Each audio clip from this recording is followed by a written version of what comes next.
Hi friends, welcome to Shri Acharya. ఈ question ఒకసారి observe చేయండి అమ్మా. ఆర్ఆర్బీలో ఫ్రీక్వెంట్గా అడుగుతున్న క్వశ్చన్ ఇది.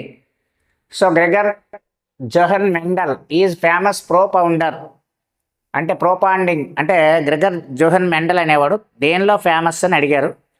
మనకి థియరీ ఆఫ్ మ్యూటేషన్స్ ఉత్పరివర్తనాలకి, అలాగే లాస్ ఆఫ్ హెరిడిటీ అంటే వారసత్వము, ఇన్హెరిటెన్స్, వంశపారంపర్యము, వీటికి సంబంధించి, సెల్ థియరీ కణ సిద్ధాంతానికి సంబంధించి, థియరీ ఆఫ్ ఎక్వైర్డ్ క్యారెక్టర్స్ అర్జిత అనువంశిక లక్షణాలు, వీటికి సంబంధించిన 4 ఆప్షన్లు ఇవ్వడం జరిగింది.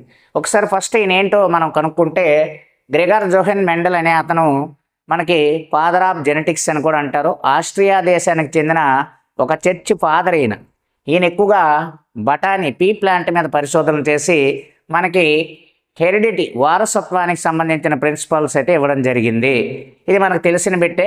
ఆన్సర్ అయితే లా ఆఫ్ హెరిడిటీ, వారసత్వానికి సంబంధించింది.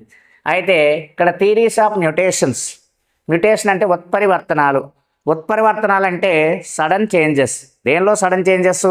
డిఎన్ఏలో వచ్చే సడన్ చేంజెస్నే మ్యూటేషన్స్ అంటారు, ఉత్పరివర్తనాలు. ఈ ఉత్పరివర్తనాలకు సంబంధించింది పర్సన్ ఎవరంటే హ్యూగో డివ్రీస్. ఉత్పరివర్తనాలు హీనోథీరా లామార్కే అనే మొక్క మీద పరిశోధన చేయడం జరిగింది. అలాగే సెల్ థియరీ అంటే కణ సిద్ధాంతం.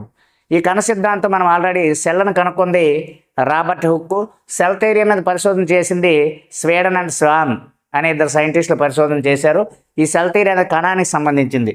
అలాగే థియరీస్ ఆఫ్ ఎక్వైర్డ్ క్యారెక్టర్స్, ఈ అర్జిత గుణాల అనువంశికత, దీనికి సంబంధించి ఎవరు రీసెర్చ్ చేశారో మీరు కామెంట్ రూపంలో తెలియజేయండి ఫ్రెండ్స్. Thank you friends.